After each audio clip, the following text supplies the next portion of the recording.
प्रदेश भर में शिवराज सिंह चौहान पिछले 20 साल बीजेपी की सरकार के मुखिया रहे।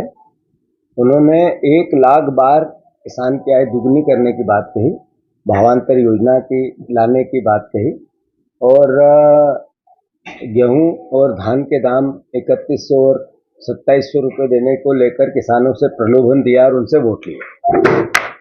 पिछले 10 साल पहले जो स्थिति थी सोयाबीन की, वही स्थिति आज है। आज लागत मूल्य सोयाबीन का 4000 रुपये आसपास प्रति क्विंटल हो गया और बिकती 3800 रुपये में। मतलब जो दोगुनी आय करने की बात थी, सोयाबीन की फसल चिल्ला चिल्ला के उसके दाम बोल रहे हैं कि इन्होंने धोखा दिया है।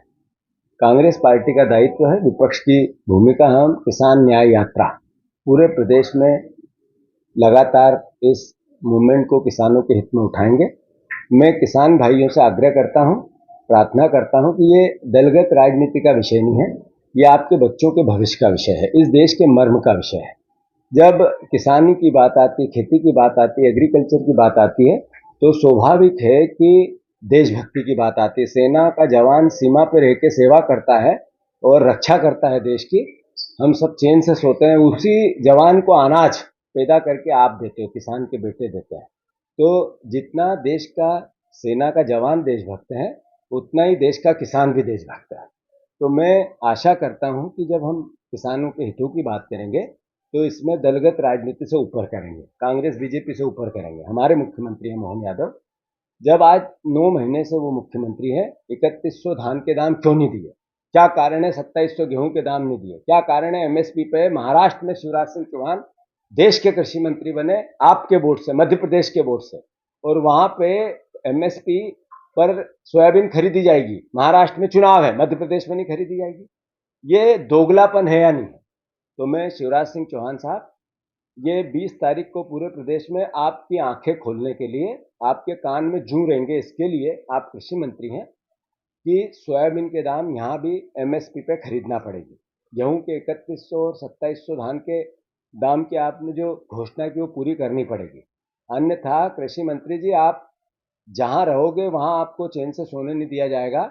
हमारे मध्य प्रदेश के किसान अपने हितों की रक्षा करना जानते हैं, आपको वोट देते हैं, प्यार करते हैं, तो हमारे अधिकार को हम लेना भी जानते हैं। के लिए एक लेटर लिखा है, 34.50 मिलियन घन मीटर जल की मांग की है ग्वालियर अंचल की। सांसद का अपना दायित्व होता है, मंत्री का अपना होता है। मैं समझता हूँ सरकारी मांग और पूर्ति है, इसमें करना चाहिए सरकार। सर, सैम पित्रोदा कह रहे हैं कि राहुल गांधी विजन वाले नेता है, पप्पू नहीं। देखो, राहुल गांधी जी को लेके पूरी दुनिया में एक एहसास हो गया है कि एक व्यक्ति ऐसा जिसको सरकारी अरबों खरबों रुपए से उनकी इमेज पर घात पहुंचाया गया, संयम से और धैर्य से उन्होंने कभी उस पर क्रिटिसिज्म न करते हुए अपने काम करते रहे। एक भी बीजेपी का ऐसा नेता नहीं है जिसने उनको छोटे और ओछे शब्दों का उपयोग उनके खिलाफ नहीं किया, पर कभी उनने प्रतिक्रिया नहीं की। अब वही नेता, उसी में से कई लोग उनकी तारीफ करते हैं। एकमात्र नेता राहुल गांधी ऐसे हैं जिन्होंने कश्मीर से कन्याकुमारी तक, कन्याकुमारी से कश्मीर तक पद यात्रा की। 200 साल के इतिहास में दूसरा नेता नहीं। और बात की प्रेम की, प्यार की, मोहब्बत की, राजनीतिक बात नहीं की, देश के मुद्दों को उठाया। राहुल गांधी एकमात्र ऐसे नेता है जिन्होंने गरीब की बात करते हैं, कास्ट सेक्शन जातिगत जनगणना की बात करते हैं, जो ड्राइवर की बात करते हैं, पत्रकार की बात करते हैं, जो मजदूर की बात करते हैं, जो छोटे मिडिल क्लास के किसान की बात करते हैं, जो देश के मूल निर्माण करता है, उनकी बात करते हैं। एकमात्र नेता है, कैसी भी परिस्थिति रही कभी डरे नहीं। मैं मानता हूं अगर सैम पित्रोदा ने उनके लिए कोई बात की है तो आज तो देश कह रहा है, देश के संसद कह रही है, विपक्ष के नेता कह रहे हैं, और मैं समझता हूं मीडिया भी कह रही है। क्योंकि एक ऐसा नेता जो लीडर है और देश की बातें करता है। तो राहुल गांधी जी के लिए जो भी पॉजिटिव बात आई है, बहुत पीड़ा और बहुत नेगेटिव आरोपों के बाद आई। तो आप और हम इस बात का, देश के जनता इस बात का एहसास करें। मध्य प्रदेश में कांग्रेस पार्टी अपने स्तर पर इस तरीके का एक अभियान शुरू करने जा रही है। बात यह है कि राहुल गांधी जी जब जातिगत जनगणना की बात करते हैं तो क्यों करते हैं? भारतीय जनता पार्टी के लोग इसको का विरोध करते हैं, आरएसएस के लोग इसका विरोध करते हैं, तो क्यों करते हैं? इस देश में अमीर अमीर और गरीब गरीब होता जा रहा है। जब हम जातिगत आधार पर, धार्मिक आधार पर रिश्ते स्वाभाविक एक दूसरे की शादी ब्याह करते हैं, आपस में जीवन जीने की शैली बनाते हैं, तो कौन सी समाज के लोग आर्थिक इस देश में 70 साल 75 साल बाद संपन्न हुए, कौन से समाज के नहीं हुए, ये जानना तो अधिकार है। इस देश में राहुल गांधी जब जातिगत जनगणना की बात करते हैं तो वो एसटी एससी ओबीसी के साथ साथ अपर कास्ट के गरीब की बात भी करते हैं। तो मैसेज क्या है? मैसेज ये है कि 25 लोगों के पास देश का 80% धन पहुंच गया और 80% लोगों के पास देश का 20% धन है। आखिर ये असमानता इस देश में क्रांति लाएगी या नहीं लाएगी? तो राहुल गांधी जी इस देश की एकता, अखंडता, संपन्नता, समानता इसकी बात करते हैं। जातिगत जनगणना इस सरकार को करानी पड़ेगी, हर हालत में करानी पड़ेगी। अगर नहीं कराएंगे तो ये आंदोलन और तेज होगा। मध्य प्रदेश में आने वाले समय में कांग्रेस पार्टी एक नींव बना रही है, भूमिका बना रही है कि सरकार को जातिगत जनगणना करानी चाहिए। अगर नहीं कराती है, केंद्र सरकार राज्य सरकार दोनों बीजेपी की है, तो फिर हम हमारा स्ट्रक्चर बना रहे हैं जिसमें पंचायतों का एक नया हम संगठन निर्माण की का जो प्लान है हमारा, वो आने वाले 15 दिन में चालू होगा। जब ये कंप्लीशन हो जाएगा इस बात का कि पंचायत और वार्ड स्तर पे हमारा संगठन नया रूप लेगा, उसके बाद हम ये प्रोसेस चालू करेंगे। अगर सरकार कराए जातिगत जनगणना तो धन्यवाद, उनका सम्मान है। अगर नहीं कराएगी तो कांग्रेस पार्टी इस प्रयास को पूरा करेगी। 22,000 विद्यालय ऐसे हैं जिनमें एक एक टीचर है और बच्चों के पढ़ाया जा रहा है।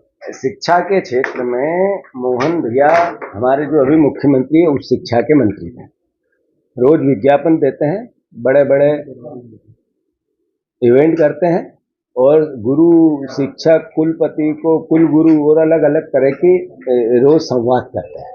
भाषण ऐसे करते हैं जैसे प्रवचन कर रहे हैं।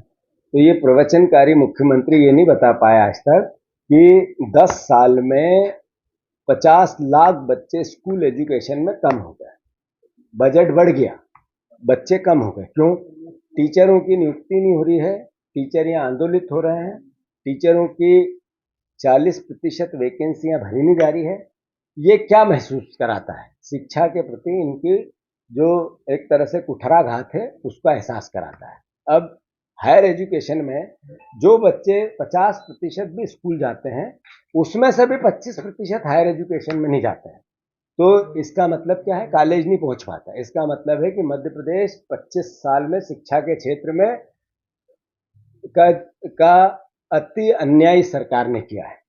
अगर कोई इस पाप को भोगेगा, अगर इतिहास लिखा जाएगा तो बीजेपी के नाम से लिखा जाएगा कि शिक्षा के क्षेत्र का जो कुठाराघात किया वो भारतीय जनता पार्टी, शिवराज सिंह चौहान और मोहन यादव।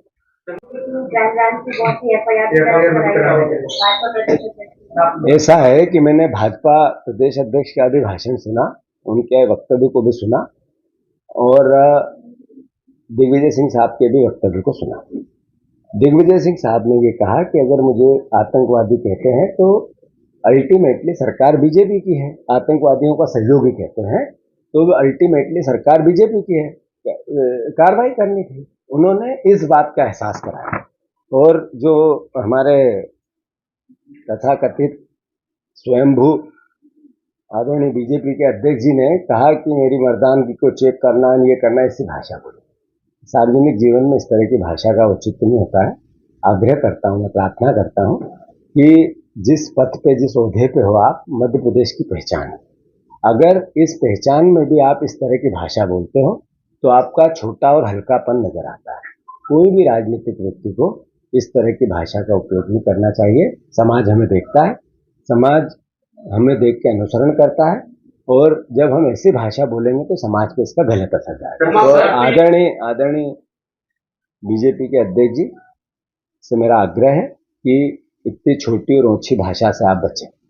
उमा भारती कल मंदसौर में न्याय यात्रा की शुरुआत करूंगा, फिर 13 तारीख को होशंगाबाद में इस न्याय यात्रा का आगाज होगा, फिर आगर मालवा में 15 तारीख को होगा। 20 तारीख के दिन पूरे प्रदेश में एक साथ हर कलेक्टर का घेराव करते हुए, ट्रैक्टरों से मार्च करते हुए किसान जाएंगे और इस सोई हुई अंधी, गूंगी और बहरी सरकार को जगाएं। दिल्ली से कोई बड़ा नेता भी आएगा क्या किसान 100% पूरी यात्रा को लेकर हर सीनियर नेता के नेतृत्व में एक जिला किया गया है, जिसमें कमलनाथ जी, दिग्विजय सिंह साहब, विवेक तनखा जी, हमारे अजय भैया, राहुल भैया, अरुण यादव जी, उमंग सिंगार जी, कमलेश्वर पटेल साहब, हमारा सत्यदेव कटारे के जो हमारे उपनेता हैं वो, और सारे फूल सिंह बरैया साहब, सज्जन वर्मा जी, सारे परिवार के लोग अलग अलग जिलों में नेतृत्व करेंगे और एक साथ एक दिन 20 तारीख को पूरे प्रदेश में इस भावना से अवगत कराएंगे कि ये सरकार झूठी है, गूंगी है, बहरी है, केवल वोट लेकर प्रलोभन दे के बात करना जानती है। बहनों का 12,000 का 1200 का लाडली बहना में पैसे डालेंगे और जीजा जी को 5,000 का बिल देके उसी बहना के पति से फिर से 3,000 4,000 रुपये वापस छीन लेंगे। ये ऐसी झूठी और धोखेबाज सरकार है। सर मध्य प्रदेश ऐसा है कि मैंने भाजपा प्रदेश अध्यक्ष का भी भाषण सुना, उनके वक्तव्य को भी सुना और दिग्विजय सिंह साहब के भी वक्तव्य को सुना। दिग्विजय सिंह साहब ने ये कहा कि अगर मुझे आतंकवादी कहते हैं तो अल्टीमेटली सरकार बीजेपी की है, आतंकवादियों का सहयोगी कहते हैं तो अल्टीमेटली सरकार बीजेपी की है, कार्रवाई करनी थी। उन्होंने इस बात का एहसास कराया और जो हमारे तथाकथित स्वयंभू आदरणीय बीजेपी के अध्यक्ष जी ने कहा कि मेरी मर्दानगी को चेक करना, ये करना, ऐसी भाषा बोली। सार्वजनिक जीवन में इस तरह की भाषा का उचित नहीं होता है। आग्रह करता हूँ, मैं प्रार्थना करता हूँ कि जिस पद पे, जिस ओहदे पे हो आप, मध्य प्रदेश की पहचान है, अगर इस पहचान में भी आप इस तरह की भाषा बोलते हो तो आपका छोटा और हल्कापन नजर आता है।